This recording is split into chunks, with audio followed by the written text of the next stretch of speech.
자, 요즘 우리 주변을 돌아보면서 또 우리 자체의 삶을 이렇게 보면요, 어떻게 보면 우리 인생 자체가 작은 떡조각 5개, 물고기 2마리인 것처럼 보일 때가 많은 것 같습니다. 혹시 이러한 우리의 인생을 변화시킬 수 있을까요? 변화시킬 수 있다면 무엇이 우리를 그렇게 변화시켜 줄 수 있을까요? 우리 인생을 변화시켜 줄 수 있는 것은 오직 하나님의 축복입니다. 축복하면은 옛날에는 축자가 빌다라는 뜻이니까 하나님께는 축복을 쓰면 안 된다라고 했는데, 요즘은요 기독교인들이 하도 축복이라는 단어를 많이 써서 사전까지도 바꿔버렸습니다. 그래서 사전에 기독교 해놓고는 하나님이 주시는 복 이래 놨습니다. 그래서 축복이라는 단어를 하나님의 축복이라고 얘기할 수 있고요, 사전까지 기독교인이 바꿨습니다. 자, 하나님의 축복만이 우리의 인생을 변화시켜 줄 수가 있습니다. 내 앞에 떡이 1개 있든 100개 있든 중요하지 않습니다. 내 앞에 떡이 많이 있든 적게 있든, 아니 크든 작든 중요하지 않습니다. 진짜 중요한 것은 하나님의 축복이 내게 있느냐 없느냐 하는 것입니다. 우리가 보통 은혜라는 단어를 많이 사용하는데 은혜의 정확한 뜻을 잘 모르면서 많이 사용을 합니다. 은혜를 우리가 기독교에서 이렇게 정리를 하자면 이렇게 구분을 할 수가 있습니다. 은혜에 있어서 중요한 개념이 몇 가지 있는데요, 첫 번째는 마땅히 받을 만한 자격이 없는 사람에게 은혜 받으면서 뭔가 내가 있어가지고 하나님께 은혜 받은 것이라고 생각한다면 착각입니다. 은혜는 기본적으로요, 받을 만한 자격이 없는 사람에게 주는 것이 은혜입니다. 그 다음에 두 번째는요, 값 없이, 자격만 없는 것이 아니라 뭔가 대가를 지불하지 않아도 주시는 것이, 값 없이 주시는 것이 은혜다라는 것이죠. 그리고 그 은혜의 성격을 보면요, 하나님께서 베풀어 주시는 호의 또는 선물입니다. 선물이라는 것이 좀 더 이 은혜의 의미를 잘 설명해 준다라고 얘기할 수 있겠죠. 은혜라는 것은요, 하나님께서 받을 만한 자격이 없는 사람에게 값 없이 베풀어 주시는 호의 또는 선물입니다. 그럼 축복이라는 것은 뭘까요? 축복이라는 것에 대해서 우리가 보려면은 창세기 1장을 보면 됩니다. 천지 창조하시면서 하나님께서 가장 중요하게 말씀하시는 것이 복 있으라거든요. 그게 축복입니다.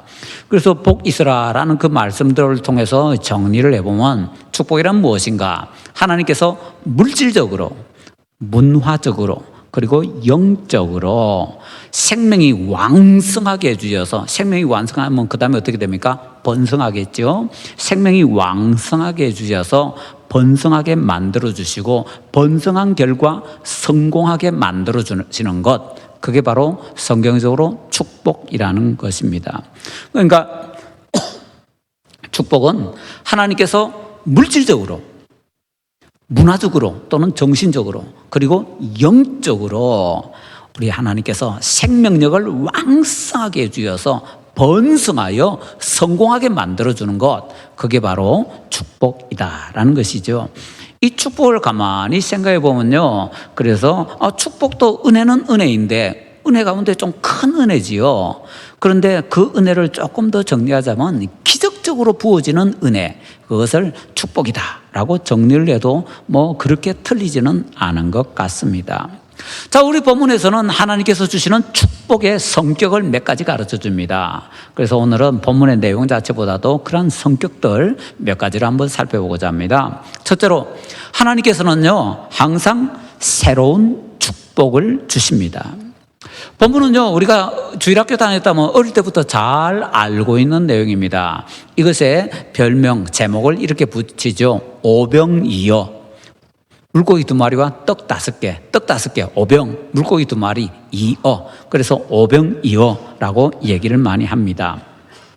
자, 그런데 이 오병이어의 축복은요, 성경에서 아주 중요합니다. 어느 정도로 중요한지 아시는가요? 복음서가 4개가 있죠. 이 4권에서 예수님께서 말씀하신 것, 예수님께서 행하신 것 여러 가지 많이 우리에게 가르쳐주고 있는데, 특별히 예수님께서 행하신 이적 가운데에 내 복음서 다에 기록되어 있는 이적은 딱 하나밖에 없습니다. 그게 뭔가? 바로 오늘 본문의 이 오병이어 축복입니다. 그러니까 이 오병이어 축복은요, 기적 중에서 기적이라는 겁니다. 기적 중에서 가장 우리가 유심하게 살펴봐야 되는 기적이 뭐냐? 뭐 예수님의 부활, 그건 더 큰 기적이겠지만요, 그런 거 빼고 기적 중에서 가장 큰 기적이 바로 이 우리가 잘 살펴봐야 되는 기적이 바로 이 오병이어 기적이더라라는 것이죠. 그렇기 때문에 우리가 신앙생활을 하는 데 있어서 우리의 사활이 걸려있다라고 해도 절대로 잘못되지 않을 것입니다. 예수님께서 5,000명이나 먹이셨다고 합니다. 그런데 이것을 마태복음 14장 21절에서는 여자와 어린이 외에 5,000명이라고 좀 더 정확하게 가르쳐 줍니다. 남자 어른만 5,000명이라는 거죠. 그러면요, 여자는요? 여자도 남자만큼 있었겠죠. 그건 좀 부정확한 표현이죠. 교회 다니는 사람들을 봐도요, 어느 교회든지 여자 2에 남자 1명 정도로, 여자가 종교성이요, 남자 2배 정도로 강합니다. 그래서 어느 교회를 찾아봐도 대부분의 교회는요, 여자 2에 남자 1, 2:1 정도 비율입니다. 그런 일반적인 비율 빼고 그냥 남자 1에 여자 1, 1:1로 있었다 쳐도 남자가 5,000명이면 여자 얼마입니까? 일반적으로는 10,000명인데 그냥 5,000명이라 칩시다. 여자가 5,000명. 그럼 남자 여자 뭐 있습니까? 어른들만 있는 거 아니잖아요. 옛날에는 이런 때 뭐 애들도 많이 따라다니죠. 애들이 좀 많았습니까? 근데 적게 잡아서 한 집에 2명. 그럼 남자 하나당, 한 가정이겠죠. 남자 하나당 5,000명이 애들 둘이면은 10,000명 되겠죠. 그러면 여기에 모여있는 사람 최소한 잡아도 20,000명입니다. 최소 20,000명. 근데 20,000명이 어떻게 이거 뭐 마이크 시스템도 없는 그 시대에 육성으로 듣느냐? 위필드라는 유명한 목사님이 있습니다. 그 목사님이 야외에서 설교를 했는데요. 그 설교할 때 이런 뭐 장의자 같은 거 없잖아요. 사람들이 그냥 자기들 앉고 싶은 대로 앉고 마차 타고 와서 그 마차에서 앉아서 뭐 이렇게 예배드리고 그렇게 했는데 광장이 쫙 퍼져 있는 거죠. 그렇게 퍼져 있는 사람 가운데서 우리가 잘 아는 피레침을 발명한 벤자민 프랭클린이 그 집회에 참여했거든요. 그래서 와, 이 사람 음성이 대단하네 하고는 그 위필드 목사님이 설교를 할 때 자기 걸음으로 걸으면서 거리가 얼마인데 이 거리 안에 이 사람들이 어느 정도 있다 계산 다 했습니다. 프랭클린 과학자잖아요. 그렇기 때문에 그 계산 다 했는데 10,000명 이상 훨씬 많은 사람이 현장에 있더랍니다. 그러니까 마이크니 스피커니 필요 없이도요 10,000명 이상의 사람이 위필드 목사님의 설교를 들었습니다. 10,000명, 20,000명 정도 자연조건 잘 활용하면요 얼마든지 할 수 있습니다. 단 위필드 목사님은 나중에 각혈을 하면서 너무 이 목을 많이 쓰니까 그렇게 돌아가셨거든요. 자, 그러니까 엉뚱한 생각들은 하지 마시고요. 쓸데없는 그런 이상한 것. 다 뭐 우리가 몰라서 그런 거지 제대로 알면은요. 과학자들도 다 증명하고 그렇게 해놓은 거니까 쓸데없는 걱정하지 말고 본문만 우리가 집중해야 됩니다. 최소한 20,000명 정도의 어마어마한 사람들이 모여 있는데 그 사람들이 다 원하는 대로 배불리 먹고 남은 조각 거두었더니 12바구리나 가득 차게 되었다라고 합니다. 자, 이 기적, 새로운 기적이죠. 이 새로운 기적 다음에 어떻습니까? 마태복음, 마가복음, 요한복음은요, 요 사건 바로 뒤에 풍랑 기적을 딱 기록해 놨습니다. 그래서 아마 이 복음서가 어떤 것들은 순서대로 이렇게 기록하지 않는데 요 사건들은 모두 다 똑같은 순서로 되어 있으니까 요 오병이어 기적 다음에 사람들을 흩어보내고 예수님께서 이렇게 제자들과 함께 배를 타고 가신 것이 바로 이어진 일이다라고 생각이 됩니다. 자, 그래서 풍랑 사건 때도 예수님께서 바람과 파도를 잔잔하게 만들어주는 이런 새로운 이적을 또 경험을 하게 됩니다. 그러면 잘 살펴보면요, 오병이어라는 어마어마한 이적을 경험했으니까 그 이적 하나로 다 때우면서 살 수 있을 것 같은데 그게 아니고요, 풍랑 사건 때는 풍랑 사건을 해결할 수 있는 이적, 하나님의 축복이 새롭게 필요했습니다. 그러니까 오병이어 때는 오병이어의 축복, 풍랑 사건 때는요 풍랑의 축복, 이런 것이 새롭게 다 필요하더라라는 것이지요. 각각 각각의 사건에는요, 각각의 사건마다 다 새로운 은혜가 필요합니다. 새로운 축복이 필요합니다. 이거 잘 모르는 사람이 가장 많이 쓰는 말이 뭔지 아세요? 내가 왕년에, 내가 옛날에. 정말 답답한 얘기입니다. 왕년에 어쨌다는 겁니까? 바로 전에 경험했던 오병이어 축복도요, 풍랑 만났을 때는 아무 쓸모가 없습니다. 풍랑 해결하는 데는 도움이 전혀 안 됩니다. 그런데 내가 뭐 왕년에 받은 은혜, 내가 뭐 옛날에 했던 헌신, 그래서 어쨌단 말입니까?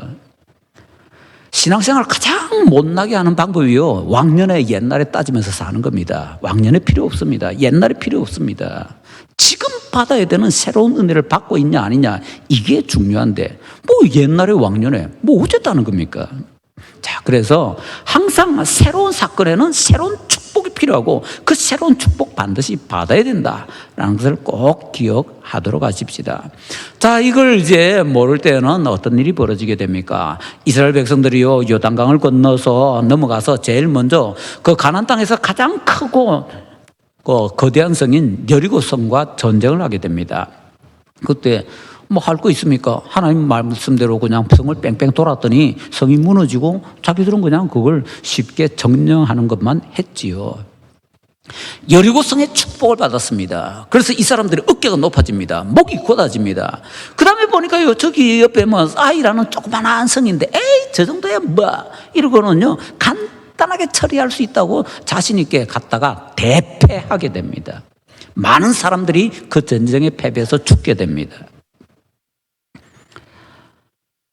그래서 우리가 앞에 받았던 축복은요, 뒤에 사건을 해결하는 데 있어서 도움이 되는 것이 아니라 장애물이 된다라는 것을 배울 수가 있습니다. 여리고성의 축복을 안 받았더라면 아이성 때 조심했을 겁니다. 그런데 여리고 때 어마어마한 축복을 받으니까 그 축복 하나로 다 되는 줄 알고 아이 때 자신만만하게 나갔다가 어마어마하게 실패를 하게 되는 것이지요. 여리고성 때는요, 여리고성 축복이 필요하고 아이성 때는요, 아이성 축복이 따로 필요한 것입니다.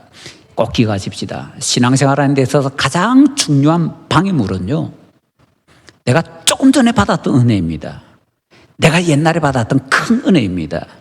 그거 울고 먹으면서 살려고 하면은 신앙생활에는 실패밖에는 기다리는 것이 없다라는 것을 기억하도록 하십시다. 이런 것을 잘 보여주는 사람 중에 하나가 바로 야곱이지요. 야곱이 뭐 좀 거짓말을 치고 아버지한테 뭐 사기치지요. 사기쳐서는 형이 받아야 되는 축복을 대신 받습니다. 그리고는 형이 무서워서 도망을 가지요. 도망을 가다가 무서웠을 때에 하나님께서 내가 너와 함께 해줄게 약속을 해주시니까 감사합니다 그러면서 돌을 세우고 거기에 기름을 붓지요. 베델의 축복을 경험합니다.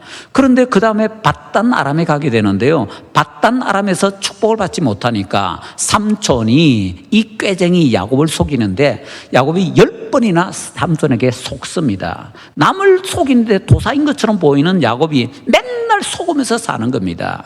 그런데 그때에 다시 하나님께서 밧단 아람에서 축복을 주시니까 야곱이 변하여서 하나님의 축복으로 인해서 부자가 되어서 나오게 되는 거지요. 그런데 가나안에 가까이 왔을 때에 두렵습니다. 아이고, 나 잘못하면 형한테 맞아 죽는데. 그랬더니 하나님께서 천사들이 군대를 이루고서 두 줄로 쫙 행진하는 모습을 야곱의 눈이 열려서 보게 하십니다. 그래서 그곳을 마하나임이라고 하지요. 마하나임 축복을 경험합니다. 그런데 그렇게 많은 축복을 경험했던 야곱이 다시 가나안 땅 이제 제대로 강 건너서 오려고 하는데요, 두렵고 떨립니다. 가족들까지 몽땅 보내놓고는 자기가 겁나서 넘어가질 못하는 겁니다. 그래서 밤새 낑낑거리다가 누군가 하나 만나가지고 씨름을 하지요. 천사와 함께 씨름을 하다가 나를 축복하소서, 나 축복 안 하면 절대로 보내지 않습니다. 사생결단하고 매달리지요.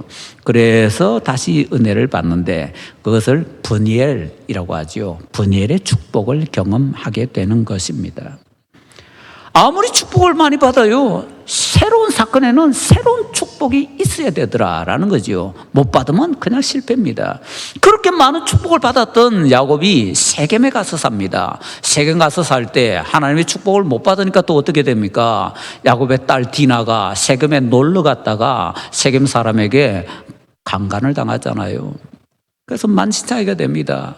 야곱의 다른 아들들이 화가 나가지고는 또 이제 세겜 사람들 속여서 너희가 뭐 할례 받으면 우리가 같이 한 민족이 되고 어쩌고 저쩌고 그렇게 거짓말로 속여가지고는 세겜 남자들이 할례를 받아서 제대로 걷지 못할 때 그들을 다 학살을 해버립니다. 그때 야곱이 두려워서 떨지요. 야, 이 주변의 사람들이 이 소문을 들을 때 다 같은 민족이니까 우리는 다른 민족이고 그래서 우리를 향해서 저들이 가만히 있지 않을 것이다. 우리는 다 죽을 거야. 걱정하고 떱니다. 그때 하나님께서 야곱에게 말씀하시지요. 베델로 올라가라.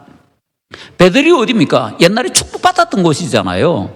베델로 다시 올라갑니다. 새로운 베델의 축복을 받습니다. 그래서 야곱이 그 가나안 땅에서 살면서 은혜 가운데 계속해서 진행해 나갈 수 있었던 것입니다. 자, 새로운 사건에는요, 새로운 축복이 있어야 됩니다. 새로운 축복 못 받으면은요, 새로운 어려움이 계속해서 생기더라라는 것이지요. 자, 그런데 성도 여러분, 한 가지 사건에는요, 한 가지 축복만 있으면 될까요? 그러니까 오병이어 축복에는 오병이어 축복 하나만 받으면 될까요? 진짜 그럴까요? 자, 11절 말씀 한번 보십시다. 요목은 6장 11절 말씀 우리 함께 읽겠습니다. 예수께서 떡을 가져 축사하신 후에 앉아있는 자들에게 나눠주시고 물고기도 그렇게 그들의 은대로 주시니라. 아멘. 여기서 제일 중요한 단어는요, 그렇게입니다. 그렇게, 그 뜻은요, 같은 방식으로. 예수님께서 떡을 가지사 축사하시고 떡을 나누어 주셨습니다. 그런데 그 다음에 물고기 잡으셨는데요, 물고기도 같은 방식으로 나눠 주셨으니까 어떻게 해요? 또 물고기도 축사하고 나누어 주십니다. 우리 성도님들께 한번 여쭤보지요. 우리 진주교회 성도님들은 신앙이 아주 심하셔서 오늘 아침에 교회 오기 전에 식사할 때 밥 놓고 기도하고 밥을 주셔서 감사합니다 기도하고 반찬 위해서 또 기도했죠. 왜 웃습니까? 신앙이 좋아서 밥 위해서 기도하고 반찬 위해서 기도하고 또 그럴 것 같은데 예수님 그렇게 하시잖아요. 밥기도 반찬기도 따로 하시잖아요. 축사를 따로 하세요.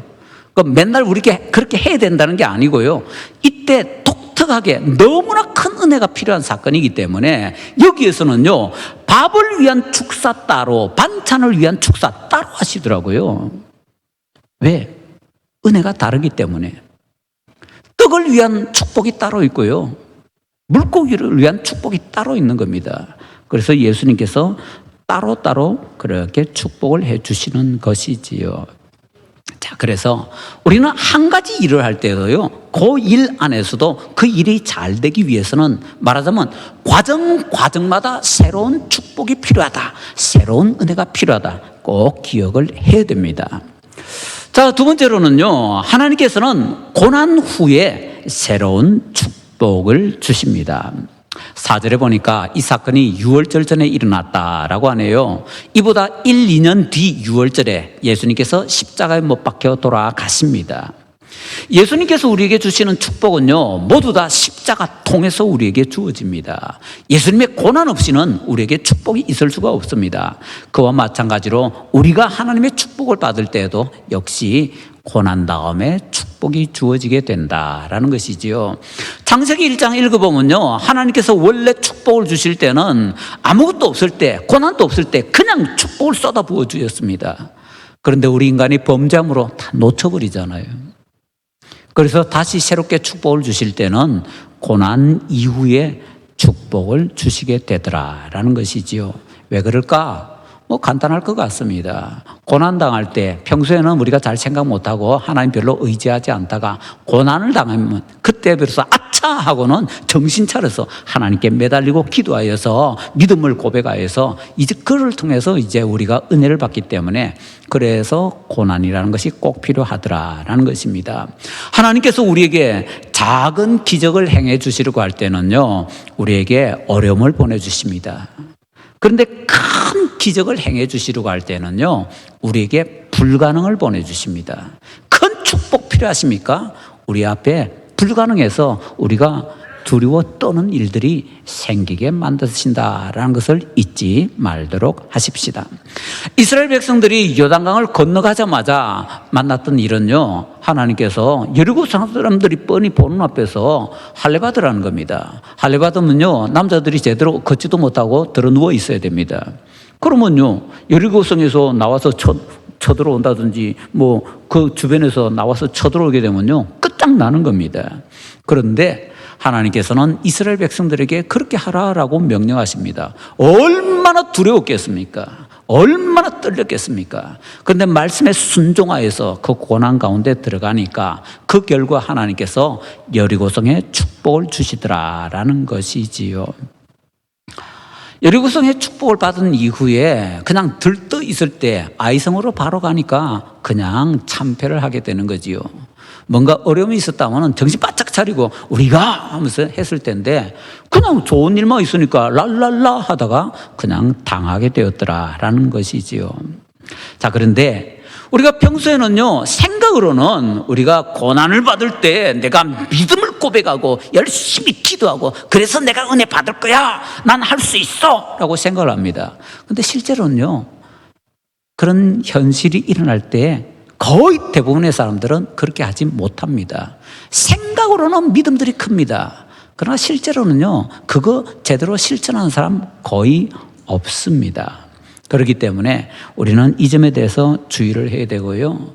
그렇기 때문에 우리에게 고난이 찾아오게 되고 그 고난을 우리가 잘 견뎌내는 것이 필요하다라는 것을 꼭 기억하도록 하십시다. 내가 하나님의 축복을 받기 위해서는 어떻게 보면요, 축복보다 앞서 고난이라는 것이 찾아오기 때문에 고난은 축복의 선구자다, 고난은 축복의 통로다 라고 생각을 해도 괜찮을 것 같습니다. 셋째로, 하나님께서는 갈수록 더 큰 축복을 주십니다. 자, 사람들을 먹여주신 것을 급식 기적이라고 하십시다. 풍랑을 잠재워 주시는 것을 풍랑 기적이라고 하십시다. 이 기적은 큰 축복이죠. 자, 급식 축복, 풍랑 축복은요, 두 번씩 일어납니다. 한 번 있는 게 아닙니다. 각각 두 번씩 일어납니다. 재미있는 것은요, 그 두 번씩 일어나는 사건들을 비교해 보면 앞의 사건보다 뒤의 사건에서 갈수록 더 발전되는 모습을 보여준다 하는 것입니다. 급식 축복을 한번 볼까요? 첫 번째는 오병이어 축복입니다. 두 번째는 칠병이어라고 합니다. 떡 7개, 물고기 2마리. 그래서 칠병이어라고 하는데요. 자, 오병이어 축복 때는 우리가 보면은 마태복음 14장 15절에 보면 그 사람들이 하루 종일 굶으면서 말씀을 듣습니다. 대단하지요. 굶어가면서 말씀 들었대요. 우리도 열심히 이 정도는 있어야 될 것 같은데, 그래서 주님께서 그들에게 먹여주신 것이 오병이어 축복입니다. 그런데 칠병이어 축복을 보면은요, 마태복음 15장 32절에 나오는데, 그때는요, 사람들이 하루 정도 굶으면서 말씀 들은 것이 아니라 3일을 굶으면서 말씀 듣습니다. 들판에서요, 3일 동안 말하자면 금식을 했는지 금식을 했는지 모르겠지만 먹을 거 없는 상태에서 그냥 말씀 듣는 겁니다. 상황이 더 어려워졌습니다. 그렇기 때문에 더 큰 축복을 주신 것입니다. 풍랑 축복 때도 마찬가지입니다. 첫 번째 풍랑을 만났을 때는 예수님께서 그 배에 함께 타고 계십니다. 두 번째 풍랑을 만났을 때는요, 예수님께서는 산에 기도하러 가셨고 제자들만 배 타고 있었습니다. 훨씬 어려운 상황이죠. 예수님께서 따로 계셨기 때문에 그 제자들에게 도와주기 위해서 가신 것이 바로 물 위를 걸어가시는 거잖아요. 결과도 사뭇 다릅니다. 첫 번째 풍랑 때는요, 예수님께서 풍랑을 해서 명령을 하십니다. 꾸짖으시니까 바람과 바다도 잔잔해집니다. 두 번째 풍랑 때는요, 예수님께서 명령 안 하십니다. 그냥 예수님께서 물 위를 걸어오시다가 그 배에 오르셨더니 바람이 조용해집니다. 파도가 조용해집니다. 명령 안 해도 아래서 순종하더라는 겁니다. 그리고 더 나가서 말씀을 보면요, 그 예수님께서 타시자마자 그 배가 원래 가려고 하던 목적지에 그대로 도착을 했더라라고 기록이 되어 있습니다. 갈수록 더 큰 축복이 부어지더라라는 거죠. 각각의 사건마다 하나님께서 축복을 주시는데 갈수록 더 큰 축복을 부어주십니다. 이걸 다시 한번 우리에게 잘 적용을 시키면은 갈수록 더 큰 은혜, 갈수록 더 큰 축복을 받고 있지 못하다면 내가 지금 시원찮게 신앙생활을 하고 있다는 것입니다. 자, 그리고 각각의 축복 속에서도 비교를 해볼 때에 각 사건 안에서도요, 각 사건 안에서 과정마다 축복이 필요하다고 말씀드렸잖아요. 그럼 과정마다 주어지는 축복은 또 어떨까요? 과정마다 주어지는 축복도 갈수록 커집니다. 한 사건 속에서도 갈수록 더 큰 축복이 주어진다라는 것입니다. 그걸 어떻게 알 수 있습니까? 오병이어 사건에서 떡은 5개요, 물고기는 2마리입니다. 뭐 이거나 저거나 다 많아지지 않았냐? 그런데 잘 살펴보세요. 원하는 대로 주셨다고 합니다. 우리가 뷔페라는 것이 우리나라에 처음 들어갔을 때 얼마나 신이 나서 가서 뭐 접시 들고 얼마나 많이 먹었습니까? 그런데 그때에 밥만 이만큼 쌓아오는 사람, 내 국수 좋아한다고 국수가 이만큼 쌓아오는 사람, 우리가 지혜롭다고 합니까? 죄송합니다, 바보라고 하잖아요. 저 답답한 사람은 어떻게 뷔페 와서 밥만 저렇게 먹냐고, 국수만 저렇게 먹냐고. 평소에 잘 못 먹는 고기 먹어야지. 그래서 뷔페 가면요, 고기 중심으로 먹잖아요. 이 사람들 다르겠습니까? 이 사람들이 먹을 수 있는 것이라고는 떡하고 물고기밖에 없는데, 그렇다면 이 사람들은 우리가 먹는 고기 대신에 물고기입니다. 뭐를 더 많이 먹었겠습니까? 이해되세요? 떡보다 물고기 훨씬 많이 먹었습니다.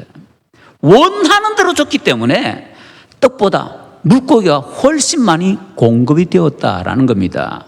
그러면 이 사건 안에서도 볼 때에 앞에서보다 뒤에 더 큰 축복이 주어지고 있잖아요. 그래서 우리는 하나님께서 우리에게 축복을 부어주실 때는 갈수록 더 큰 축복을 주시고, 한 사건 속에서도 갈수록 더 큰 축복을 부어주신다라는 것을 꼭 기억하고 더 큰 축복을 받기 위해서 사모하면서 나아가야 될 것입니다. 자, 넷째로 하나님께서는 더 큰 고난 후에 더 큰 축복을 주십니다. 계속해서 고난이 덮쳐올 때가 있습니다. 나는 하는 일마다 안 되고, 일이 잘못돼도 겹쳐서 되고, 나는 뒤로 자빠져도 코가 깨진다. 남의 말입니까? 적어도 한 번 이상은 다 그런 소리 해보셨을 텐데요. 우리 모든 사람들이 겪는 일이잖아요. 그런데 딴 때는 몰라도 그렇게 고난이 막 겹쳐서 그렇게 올 때는 하나님께서 나를 버리셨나? 라는 생각이 들 때가 있습니다. 그런데 그건요, 하나님께서 버렸다는 표시가 아닙니다. 오히려 하나님께서는 더 큰 고난 다음에 더 큰 축복을 우리에게 부어주십니다. 아마 그것을 가장 잘 보여주는 사람이 요셉인 것 같습니다. 요셉은 끝장난 인생을 살았잖아요. 종으로 팔려가도 형들에 의해서 종으로 팔려갑니다. 종으로 팔려간 그곳에서 노예살이 하는데, 노예살이 하면서도 남들보다 몇 배 더 열심히 섬겼더니 돌아오는 것이라고는 누명 쓰고 감옥에 들어가는 것이었습니다. 감옥에 들어가서도 열심히 섬겼더니 오는 것은 냉대밖에 없었습니다. 그런데 그러한 갈수록 커지는 고난 속에서 요셉이 묵묵히 주님만을 바라봤더니 어떤 일이 벌어집니까? 1인지와 만인지상 모든 사람들이 부러워하는 최고의 자리로 올라가게 되더라라는 것이죠. 그런데 그때에 요셉이 그 마지막에 감옥에 있을 때 요셉이 어떠한 심정이었을까라는 것을 살짝 보여주는 성경 구절이 있습니다. 시편 105편 18절입니다. 거기에는요, 요셉이 몸이 쇠사슬에 매였다라고 되어 있습니다. 그런데 그 몸에다 밑에 각주가 붙어 있습니다. 각주에서는 히브리어로 혼이라고 합니다. 그냥 우리 이해하기 쉽게 의역에서 몸이라고 해줬는데요, 히브리어 원어에서는 요셉의 혼, 영혼이 쇠사슬에 매였다는 겁니다. 물론 이건 비유적인 표현이지요. 몸만 쇠사슬에 묶인 것이 아니라 영혼까지도 쇠사슬에 묶였다고 표현할 정도로 요셉은요, 몸도 마음도 만신창이었습니다. 완전히 나락으로 최고 밑바닥으로 떨어진 겁니다. 그런데 그렇게 큰 고난을 당했던 요셉을 하나님께서 바로 밑에 1인지하 만인지상의 어마어마한 위치로 올려주시더라라는 것입니다. 요셉은 고난의 쓰나미를 맞았습니다. 그런데 그랬더니 비교 불가능한 전대미문의 축복을 경험하게 만들어 주시더라라는 것이지요. 하나님께서 우리에게 주시는 축복이라 할지라도 꼭 기억하십시다. 축복은 지나가는 것입니다. 지나가 버리는 것입니다. 어제 흘러간 난강물을 가지고 진양호 댐을 돌릴 수가 있습니까? 불가능합니다. 수력발전소의 물은요, 오늘 있는 물 가지고 돌리는 거지 어제 지나가 버린 물 가지고는 절대로 돌릴 수가 없습니다. 이미 지나가 버린 축복은요, 아무리 큰 축복이라 할지라도 오늘 문제를 해결하는 데는 아무 도움이 되지 않습니다. 새로운 축복을 받아야 됩니다. 하나님께서는 새로운 축복을 주시기를 기뻐하시는 분이십니다.